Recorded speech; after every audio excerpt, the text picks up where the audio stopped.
So today we are going to talk about you being who you were born to be.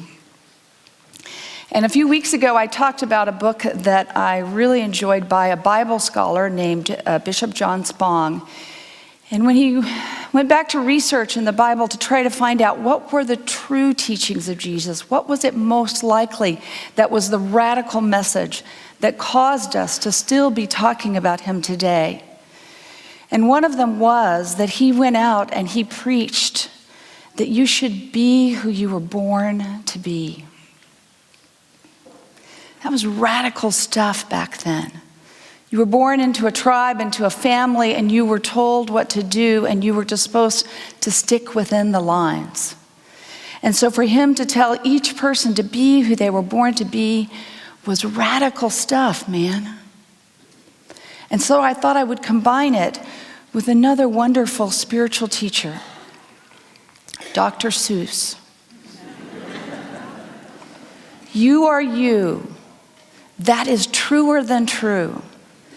There is no one alive that is youer than you. So when we think about who are we? What are we made up of? Are we simply what we were born into? I would encourage us to kind of expand upon this idea that Jesus taught, that we are more than what we were just born to be. That we were all born into a certain circumstance with certain tendencies and talents. And we had childhoods over which pretty much we had no control. May have been great childhoods, may have been awful. And as adults, we have made decisions.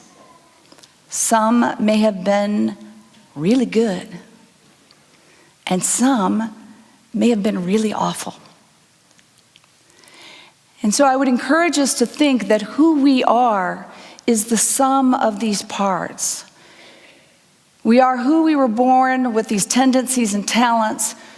We take with us our lessons from childhood, and we take with us the lessons we have learned in adulthood. And I reflect back on another teaching in the Bible that Jesus did something really radical, and that was that he was willing to love and accept all people.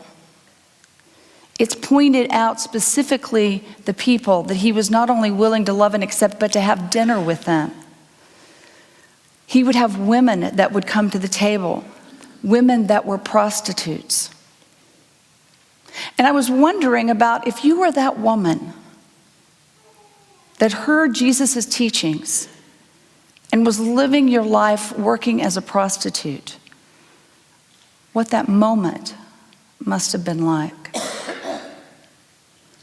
What might that woman have felt about herself in that moment? And then to hear these teachings that we can all be loved and accepted. And in fact, the women that heard these messages by Jesus went on to become spiritual teachers themselves.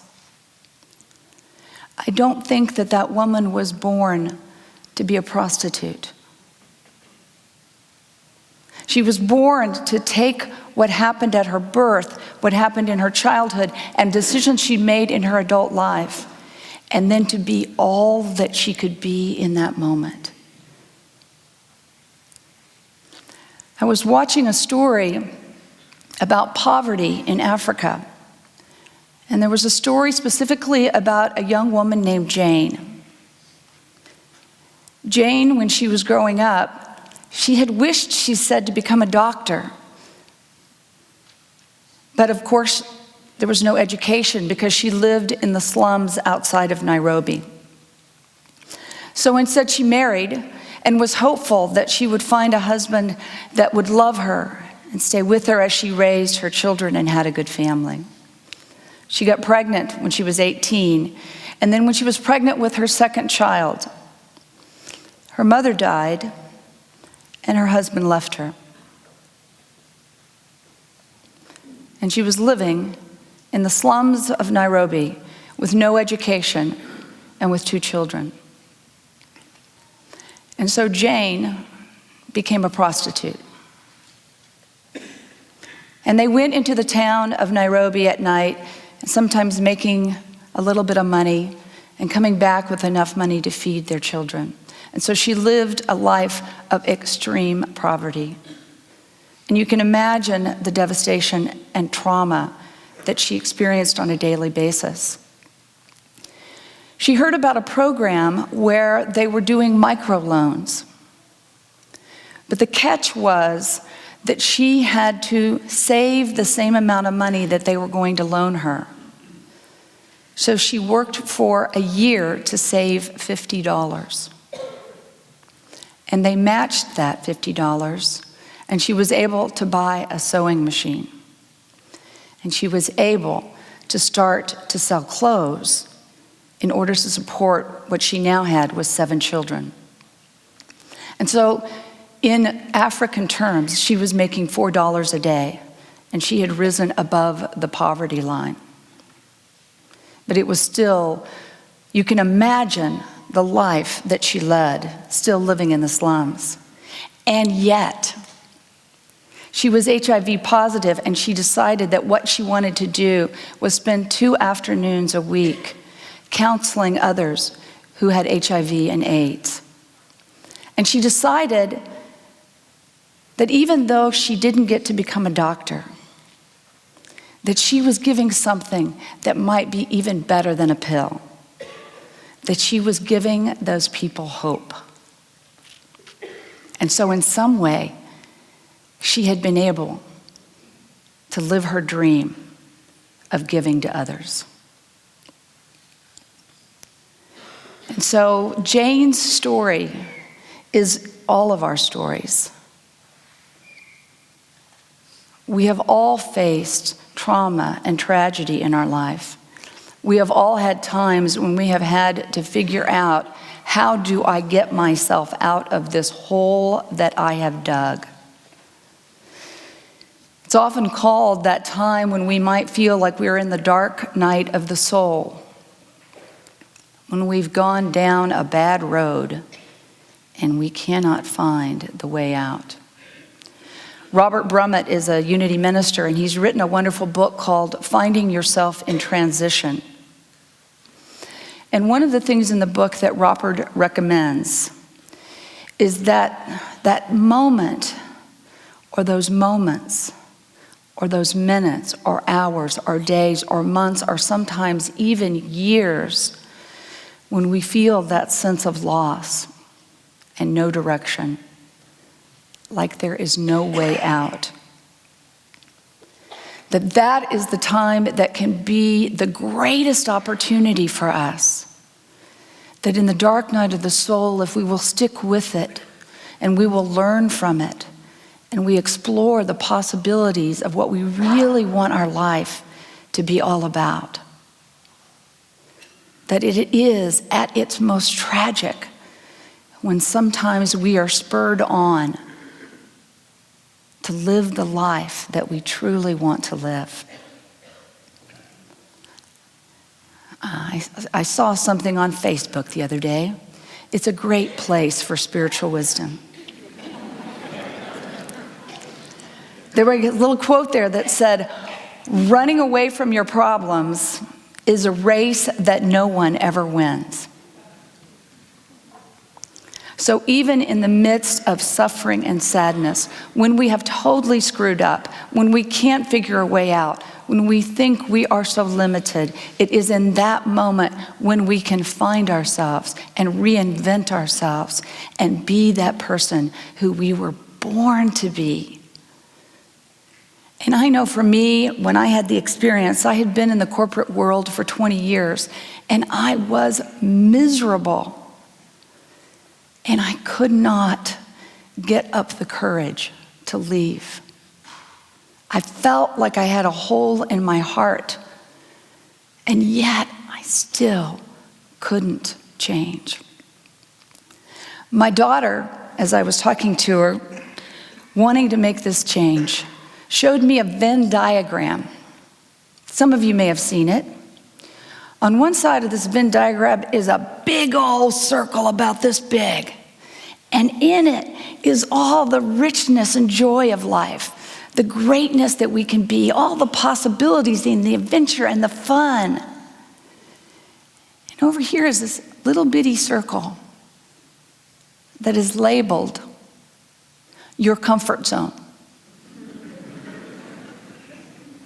So if we're going to get to this big old circle over here and have a chance to experience life in all its richness and fullness, bad news, guys, we're going to have to get out of our comfort zone. It's a given. It's going to feel uncomfortable and weird and awkward. And yes, we may even fail. But it would be better to live a life failing and trying again than to play small and to stay in that very small bubble. So each of us have this wonderful opportunity to discover, what are your talents? Where is it what you're good at intersects with what you want to do? That's what's called the sweet spot. Do that, and you'll figure out how to make money and live your life. It'll all work out, but you got to start there.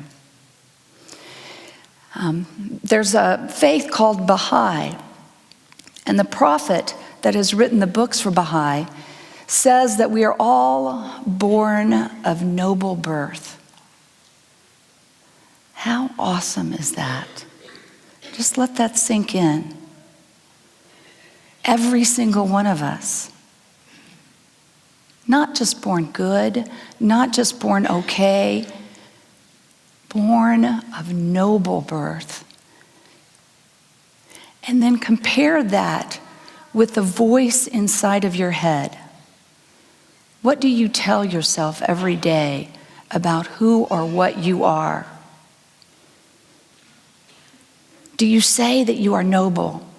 Do you say that you are courageous and fearless and talented and here to make a difference in the world? That little voice in our head is the most powerful tool that we have to live the life that we were meant to live. And the other thing that the Baha'i faith believes, which is now true, is that we are all made of stardust. Every atom in your body has been recycled and retooled and regenerated and reused. We were all clumps of clay. We were all a tree. We were all a piece of broccoli. And it's all gotten mushed and mashed together, but even that all began with stardust. And just have that sense within you that you have this light that shines regardless. Can you feel that stardust in your veins? It's there, and it's meant to be shining. And all we have to do is tap into it to realize that we are born of noble birth and that we are here to be who we were meant to be. And that if we are all born of stardust, then each of us, everyone here, is inseparably interconnected to each other. We have been sharing each other's DNA. Maybe that's the reason I got this cold this week. We've been sharing DNA and cells and oxygen and nitrogen and all that stuff. There isn't a part of you that hasn't been used by somebody else, that hasn't been part of somebody else. And so if we are inseparably interconnected to each other, then let's be each other's cheerleaders. Let's support and encourage each other. Let this be the spiritual community that you come to know that you cannot fail, and when you do fail, there will be someone that will love and support you. In Jesus' time, love and acceptance among all people was so radical that that's why we're still talking about him today. So we here, everyone here, is part of the spiritual community, and you have an opportunity today to make a difference in someone's life simply by showing up. And I wanted to tell a story about a couple of people who used to work here. There were a couple of guys, some of you may know, we have conservators here, 2 or 3 are on staff. These conservators are the reason why we're able to open the building in the morning. They take care of this place. They do a variety of things.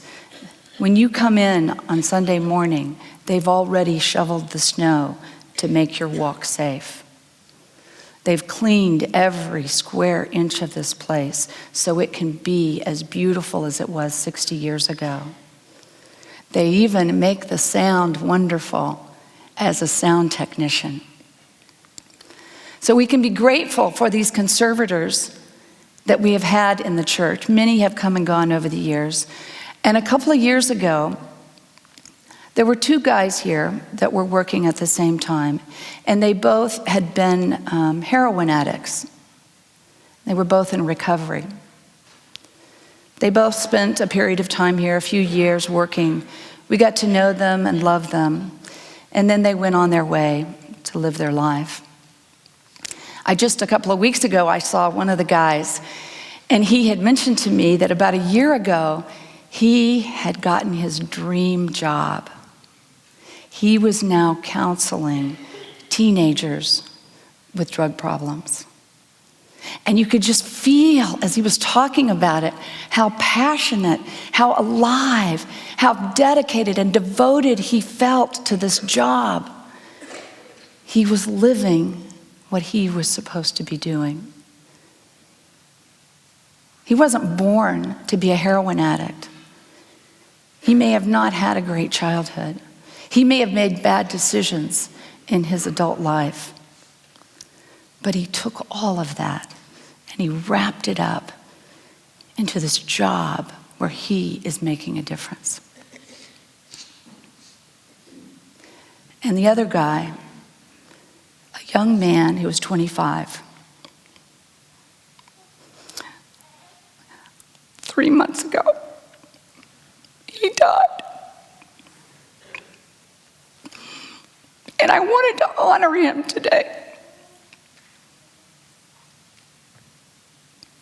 Honor him for who he was.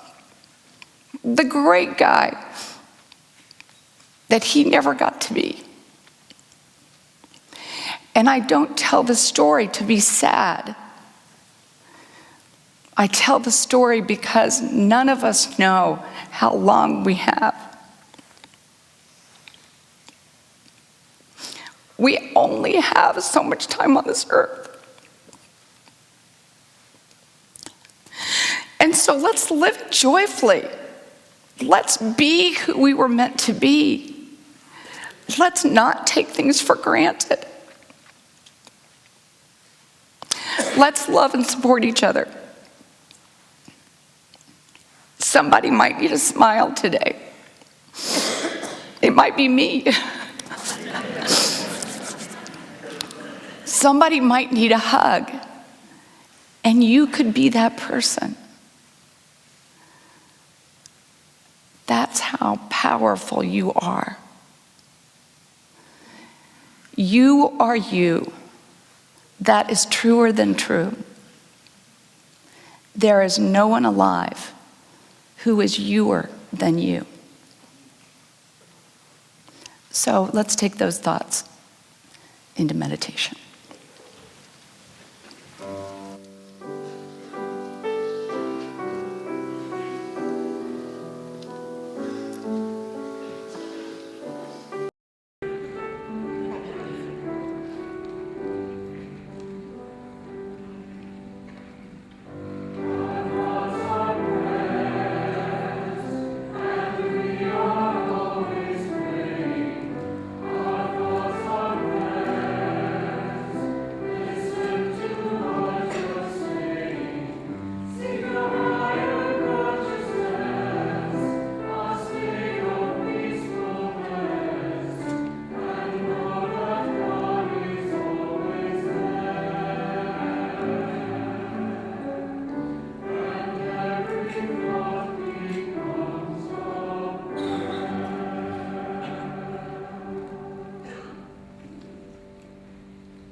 You can take a few slow, full, deep breaths, breathing in, counting to 4,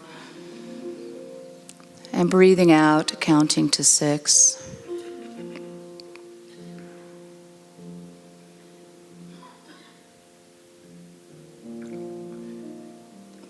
Consciously bringing awareness into this room and into your body.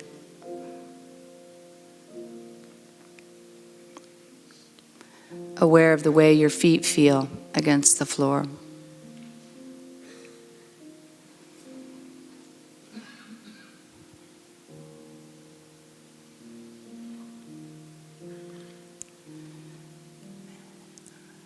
And in these next few moments, we're giving ourselves this most precious gift.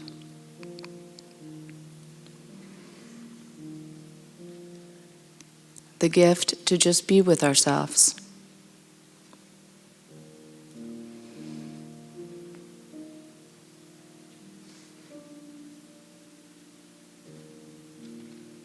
To ask ourselves that question of, who am I? What am I? And what is mine to do?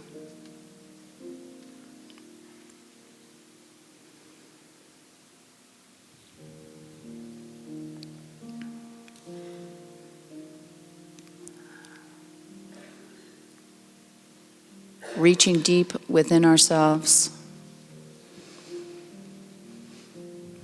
finding that place of divine knowing.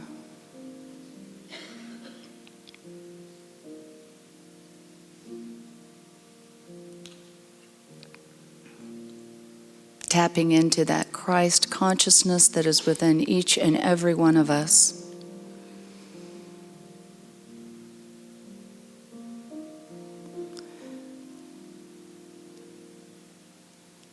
Allowing this precious opportunity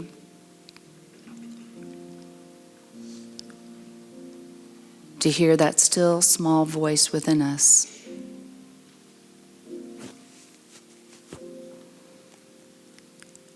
The one that encourages us.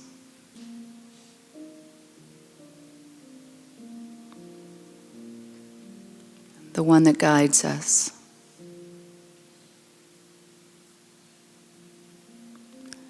The one that helps us find the way.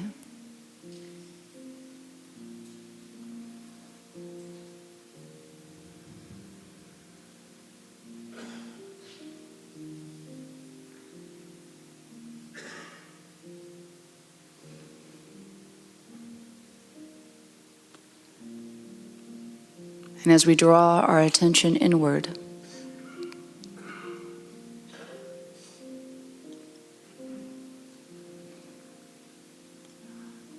we can take this precious opportunity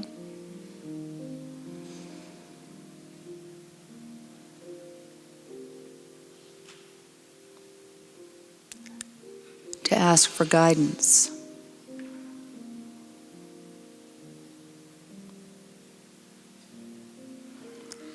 to see the possibilities,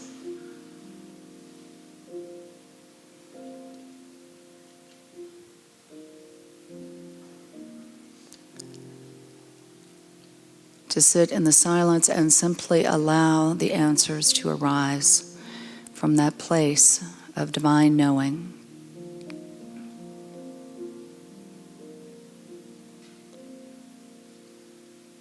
And so give yourself this precious gift of just sitting in the silence.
And as we close this meditation, we can take these last few moments to honor the memory of this young man. His name was Graham.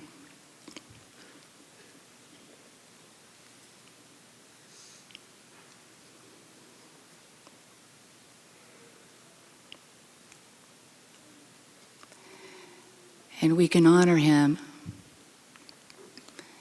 by not letting our own music die within us.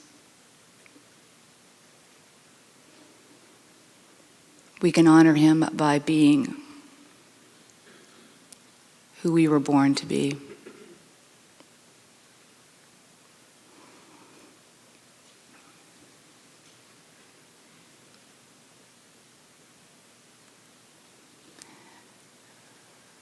We can honor him by loving and accepting each and every person here.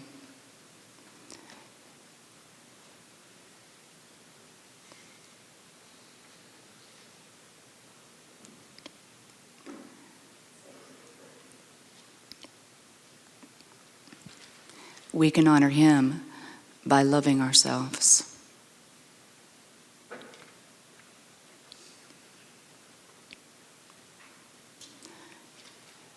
And so it is. This light of mine, I will let it shine. This light of mine, I will let it shine. This light of mine, I will let it shine. Let it shine. Let it shine. Let